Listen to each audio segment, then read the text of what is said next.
We've experienced the solemn stance after the last post with I don't know how many rally crowds now. People come up to me, slap me on the back. That's absolutely fantastic. Well, where the bloody hell are you all the other days? You need to stand. You people in the camera, you need to get your boots to Government House and stand.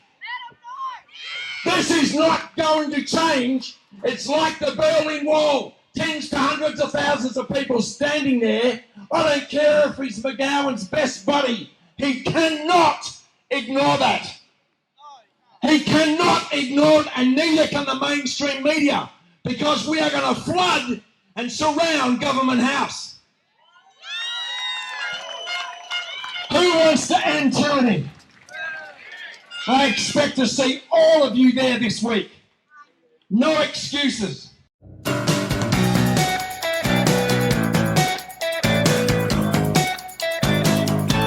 Hey, how are you?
Hello, lovely people, brothers and sisters. Lovely march, always amazing. I'm very proud to be here today to announce the launch of the Western Australian branch of the Australian Federation Party. Yeah, thank you. I'm also here to mention lovely Dr. Judy Weilerman can't be here with us today, but I am very, very proud to also announce that she'll be running as our Senate candidate, which is amazing news. We're here to listen, and it's important, and it's really important for our democracy. And it's something that seems to have been missing from democracy for a long time in this country. The major parties have talked about freedom and representation, but they've never delivered a plan that actually gives that to the people. And we're going to change that. So change is here. And the way we're going to do that is our candidates, once elected, will hold town hall meetings every single month where they meet with the electorate, they meet with the people, and it's an open forum meeting so we can get your feedback and be accountable to you. No more should we put up with this nonsense that somebody is elected, goes into Parliament for 3 years and doesn't report back to the people or listen to your wishes, and all they do is listen to the wishes of their corporate sponsors. Okay, everyone, I'm here with Michael of the Australian Federation Party. Michael, welcome to the Bellman Report. Hi, how are you? Great, mate. Thank you for speaking to me. Mate, please tell me a little bit about your party, how it formed, when it formed, whatever you want to tell me. Please go ahead.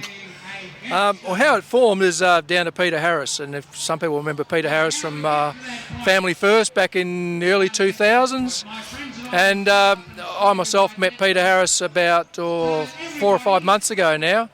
I stood at Pearce at the last election, and I was looking for a party to stand with at this one, and I met Peter, and we're very like-minded about basically the cause of freedom in this country, and that's what the party represents above all else, is the rights of human beings to be represented properly by their government. Freedom. Mate, that's fantastic. Can you tell me a little bit about, well, first of all, how do people find out more about you? Do you have a website, Telegram chats, anything you can think of? Yeah, good question. We're actually launching the party today here, and yeah, we do have a website.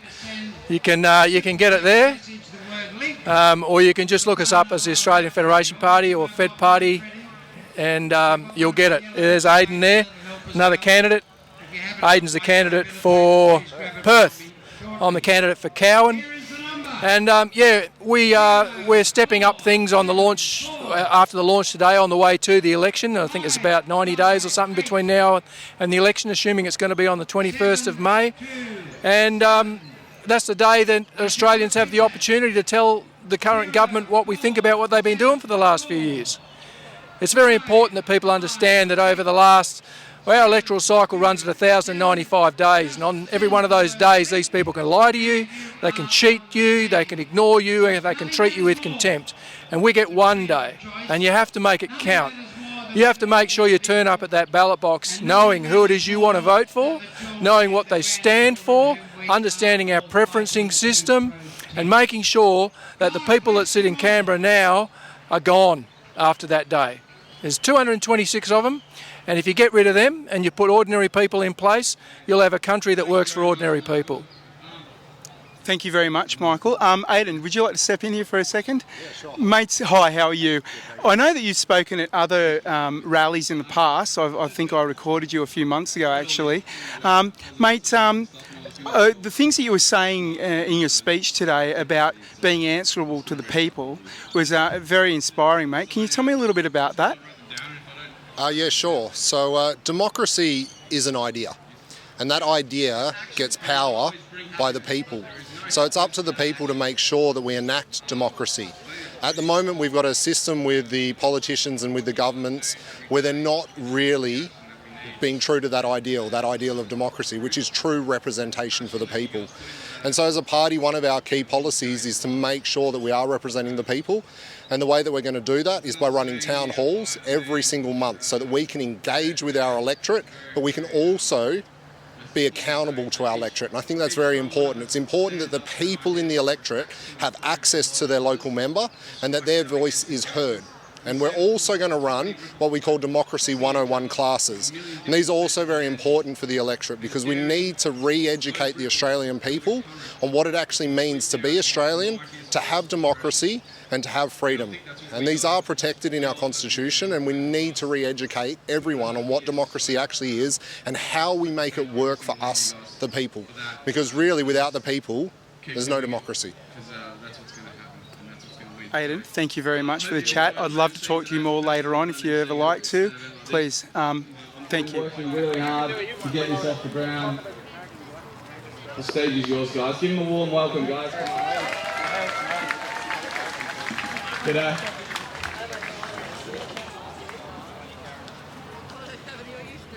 On the 15th of February, the Freedom Convoy landed on the grass at Langley Park.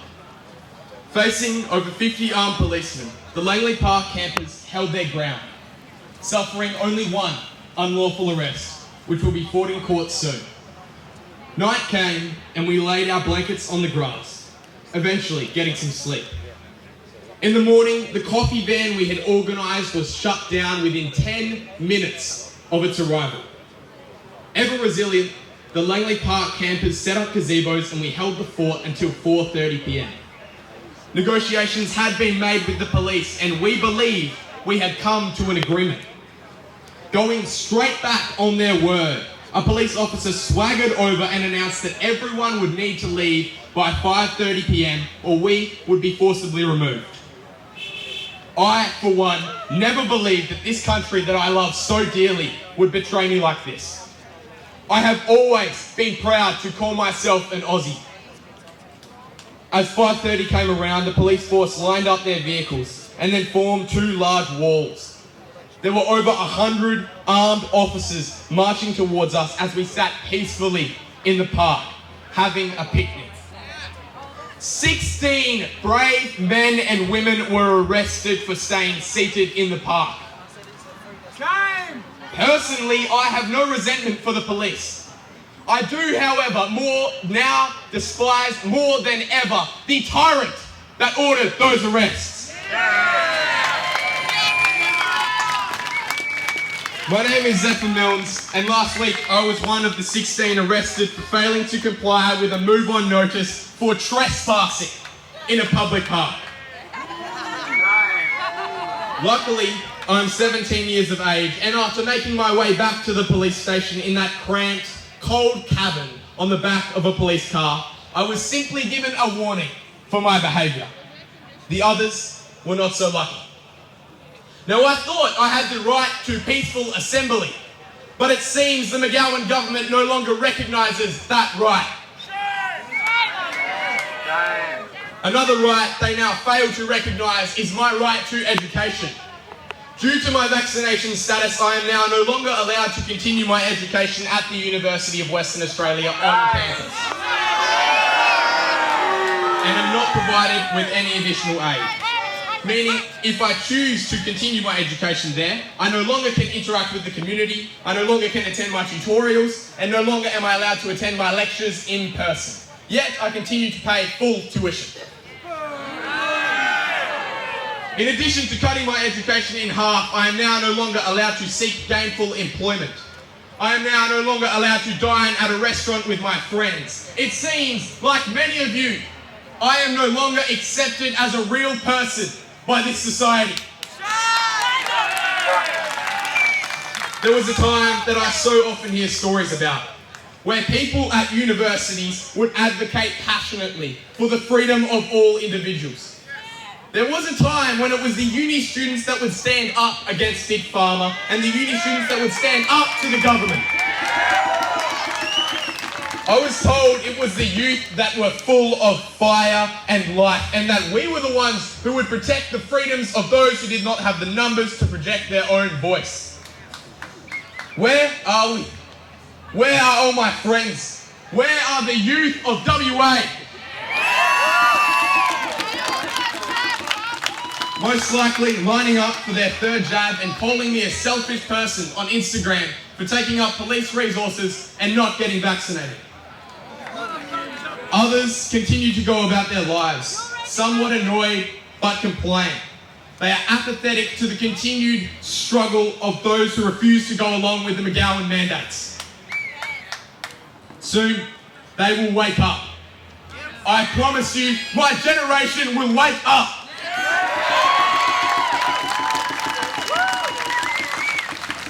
We here, unvaccinated and vaccinated alike, are united in our stance for freedom. We here, people of Australia and abroad, recognise that each individual is sovereign over his or her own body. We recognise that we have the right to choose. We recognise that we have the right to freedom of movement. We recognise that we have the right to freedom of education. We recognise that we have the right to work. We recognise that we have the right to peaceful assembly. All of these rights are under threat by the McGowan government that continues to impose discriminatory measures against a minority that makes up an alleged 1.3% of our population. Unintimidated by the show of force used by the police, we have continued the 24/7 picnic at Langley Park since the arrests. I strongly urge all of you to join us at the frontier in holding Langley Park. Heavenly Father, I pray that you take care of the vaccinated, that the decisions that they are making now do not affect them going forward, that they begin to recognise that we should be treated as normal people. I pray that you take care of the unvaccinated, that we are making the right decision, that our segregation ends soon, and that the rest of society ceases condemning us for our opinions.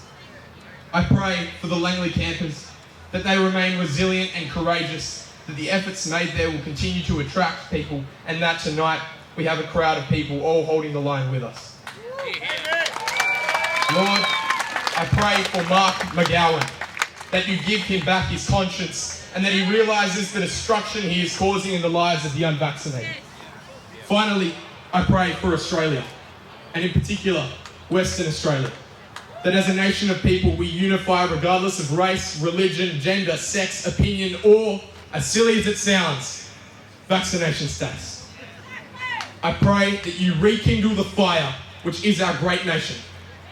In your name, Jesus. Amen. Together, we will hold the line. Thank you.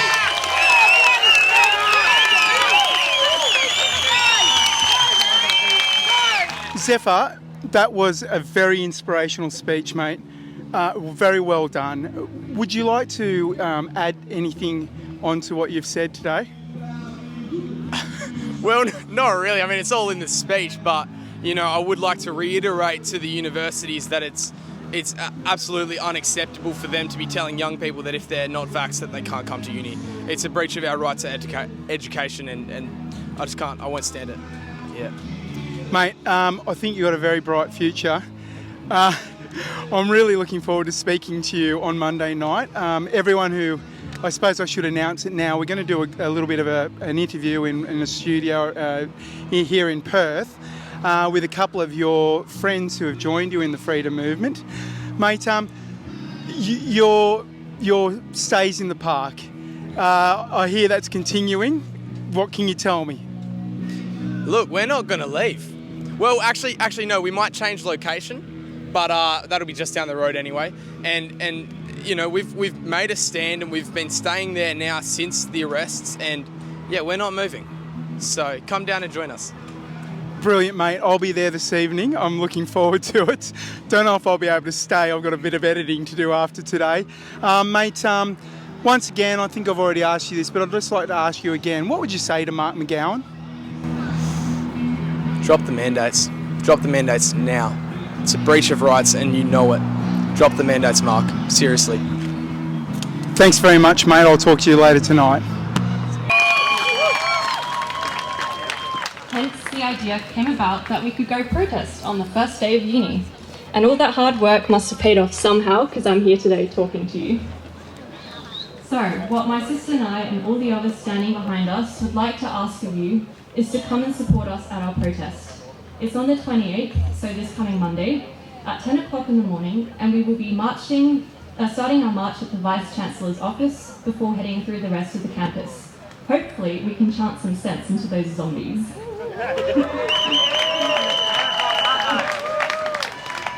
We ask you to wear a little bit of yellow so we can recognise each other, and also bring your signs if you want, and your families and friends, of course.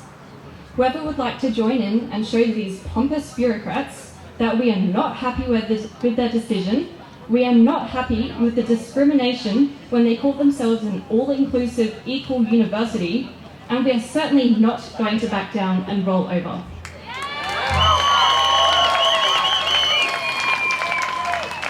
However, if you're unable to make it, we'd be really appreciative if you could just send an email to Curtin and just tell them your thoughts about what you think about this.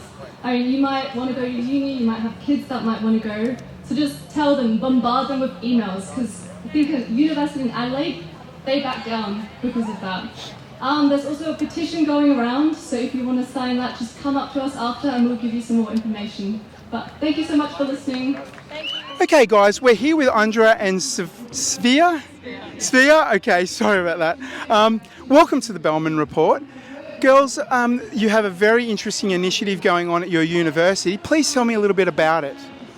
Well, the university, they basically 2 weeks ago, they sent out an email to all students and staff wanting us to get our vaccination basically, and yeah, so we can't go back to uni unless we get it, which is just not okay and discriminatory and everything. So we've started with some students a protest, and we're going to do that on the first day of uni, which is the 28th. At 10 o'clock in the morning, so if you want to come join in, we'll be starting at the Vice-Chancellor's office and then heading through uni and hopefully chanting some sense into them. Yeah. And what university are we talking about? So Curtin University has put that through, same as UWA, and we've got, I think, one UWA student on our group, so yeah. Okay, have you got, how many numbers have you got? You've already got a lot of support. I noticed a few people are signing up right here today. Good question. I think we have around 40 people on our chat, which is not much, but behind them are other friends and family members and stuff that also want to come join in. So we've got all the parents involved. Yeah, and there's I think another Telegram group or something, but we haven't managed to join together yet, but we're trying to do that, so trying to get our numbers up. So tell me a little bit about your Telegram chat and the name of it, how many members you have? Yeah, so this one's not as big. It's called the Curtain Letter Group. I'm not sure if it's private or not, so you have to be added to join it. But it's only got about 6 members right now, and that's mostly parents. But yeah, 6 members. Yeah, it's not a lot, but yeah. Hey, great things start from small beginnings. Yeah. Exactly. Yeah. Do you have a website? No, we haven't had time. It's just come up on us so quickly, but we'll probably have one at some point maybe. It depends on if we're going to keep fighting, which we definitely will, Yep. and how long the uni's going to stand against us. So, Yep. Girls, good on you. Is there any other way people can get in touch with you? We're on Facebook, I guess. Yeah, on Facebook or Telegram. We have different names on Facebook for privacy reasons, but on Telegram you just search up Undra or Sphere. It should hopefully come up because they're not that typical names, I guess. Yeah. Okay, so for anyone watching this video, possibly what you could do is send me a comment if you want to get involved, and I might be able to put you in touch with Undra and Sphere. That'd be fantastic. Girls, what would you say to Mark McGowan? Go Screams. Step down and just flee Australia before you can. Stop thinking you're a god. Take your ego far, far away and Disappear. Stop ruining people's lives. Okay, now how many people do you want at your rally on the, is it the weekend, sorry? On the Monday. I reckon, since they have that stupid ban on 200 people now, I would say just under 200 people just to really annoy them. Yep. Yeah. And what happens if we get more than 200? We'll split off into 2 groups. Yeah, and divide and conquer. 100% good strategy. Is there anything else you'd like to add? If you're in the same situation with your uni, try starting it, get in contact with us so that we can band together and basically help each other through this. There's a messenger group called Students Against Mandates. That should hopefully be open to the public, so join us and we'll keep discussing ways to fight this.